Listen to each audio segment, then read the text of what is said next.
Pedro.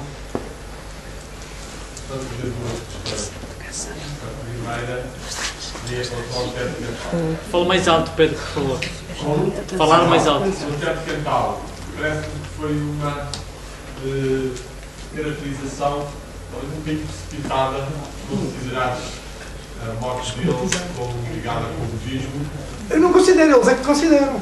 No In Memoriam, o Sousa Martins deixa aqui. E o Oliveira Martins também vai por aí. Exato.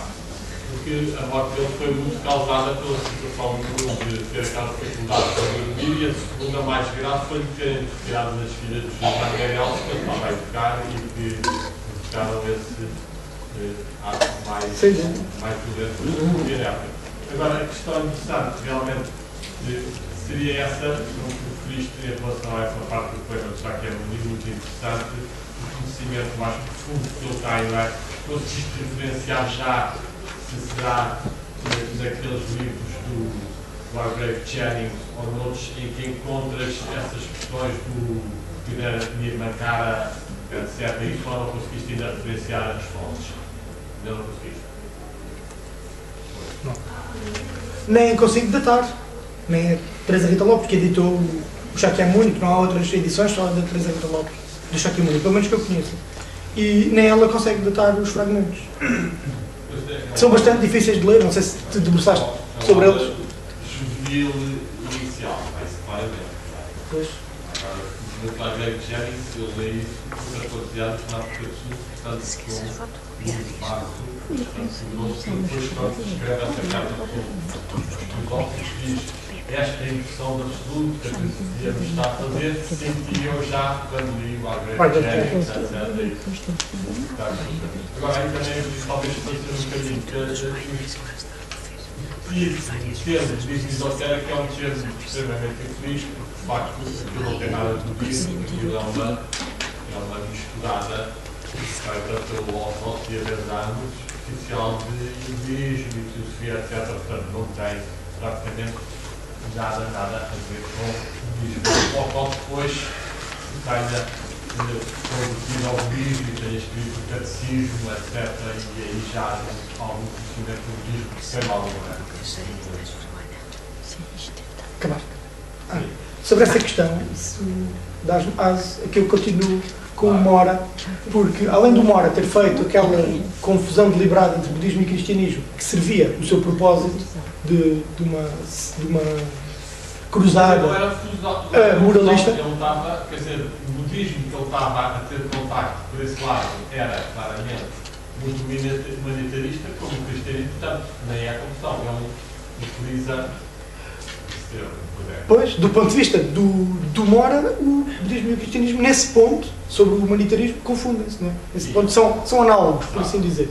E há outro ponto, que é que o Mora faz um exercício de analogia, de afinidade entre as duas tradições religiosas. E é justamente a propósito do budismo esotérico ou exotérico, que o budismo esotérico distinguir-se-ia do outro, do exo, por pressupor a existência de uma divindade última e a existência de uma sobrevivência da alma depois da morte.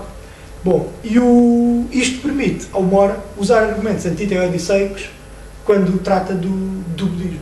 Então, como é que há uma divindade última que permite o bem, que permite o mal, se é, em última instância, responsável por ele. E então é com estranheza vermos uma pessoa bastante bem informada sobre as especificidades filosóficas das várias tradições religiosas a usar um argumento antiteodiceico para atingir o budismo. Mas, na verdade, mais uma vez, assim como há bocado, ele, ao falar do budismo, estava a falar do Teixeira de Pascoais, ele aqui está a referir-se a ramos dentro da tradição teosófica. E às vezes está, como tu disseste, e vai essa necessidade de nós conseguirmos discernir a época, o heterónimo, às vezes não é possível. Às vezes não é possível. Portanto, ele muitas vezes está a fazer isso até como António Mora, com as suas limitações, ele mete isso, ainda que ele próprio já não esteja nessa compreensão, e tenha outra compreensão mais elevada, não é? Mas naquele diálogo existe esse é como que uma necessidade dramática, porque eu insisti nesta questão dele se assumir como um dramaturgo, como drama ingente, não é? Que se costuma usar muitas vezes essa expressão. É como se houvesse uma necessidade dramática de uma personagem filosófica que tivesse aquela posição. Agora, seria muito interessante, mas difícil, conseguir discernir o que é que provém realmente essas influências de Schopenhauer ou de outros, ainda que tu tenhas exagerado um bocadinho quando disseste que eu tinha incorporado todas as visões da Europa, que é absolutamente impossível, não é? Claro. Seria interessante vermos até que ponto é que do Renan ou do Cusar chegaram a ele ou não chegaram a essas e chegaram a outras, não é? E o que é que de facto depois tem subsistência nele e que ficou como influência, e depois também o que vem dos nossos, por falaste bem, do Guardiães, do Bruno Laranjeira, etc., que são normalmente personagens que conheceram também o budismo e conheceram, no caso do Bruno Laranjeira, o suicídio também, não é? Sim, é isso. Procurei, em primeiro lugar, fazer uma cartografia. Só depois, numa segunda fase, é que faço um exercício mais estratigráfico, mas não me preocupo muito com a questão da angústia das influências, porque no Pessoa acho que é limitativo procurar influências, são mais afinidades, ressonâncias e preenchimento de uma necessidade dramática de dar voz a todas as perspectivas filosóficas que sobre um assunto possa... Mas também influências, acho que sim. Claro, toda a gente tem influências, mas é redutor ficar pelas influências. E em alguns casos leva-nos a um limite, porque não conseguimos avançar mais. Chegamos a um ponto que não conseguimos determinar com exatidão de onde é que as coisas vão. Bom, podemos responder a mais, quer dizer, pode ele responder a mais alguma questão. A todos. Entretanto, há aí umas folhas com e-mails, não sei se alguém ficou com elas. Se não, se quiserem deixar o e-mail aqui comigo para saberem informações sobre atas e outras atividades, agradecemos. O professor Paulo Borges tem também, é possível que ainda consigamos ter exemplares da revista Entre, do dossiê do relativo... O exemplar da revista Entre que está na sala, se alguém tiver...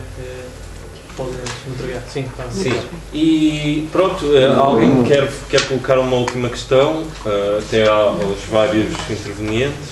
Olha, só perguntar ao professor Paulo Borges se, do ponto de vista budista, a ideia de sucesso e fracasso não é um bocadinho, não tem a ver com estereótipos mais ou menos contextualizados.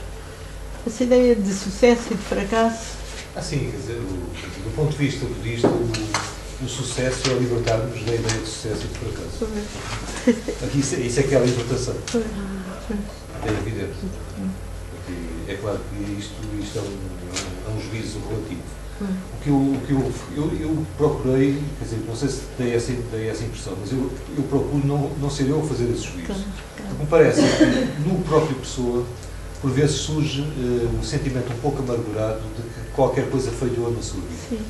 É mais isso. Pois. Obrigada. Obrigado. Mas é uma boa observação. Mais alguma questão? Em relação ao Nirvana, eu tive uma experiência recente de uma família budista em que o chefe da família morreu, e a primeira vez que tive notícias dessa família foi uma visita ao cemitério que eles chamavam visita ao Nirvana. Portanto, achei a coisa... Fomos ao Nirvana ver o pai. Obrigado. Boa noite. Muito obrigado, então, a todos. Obrigado. Obrigado.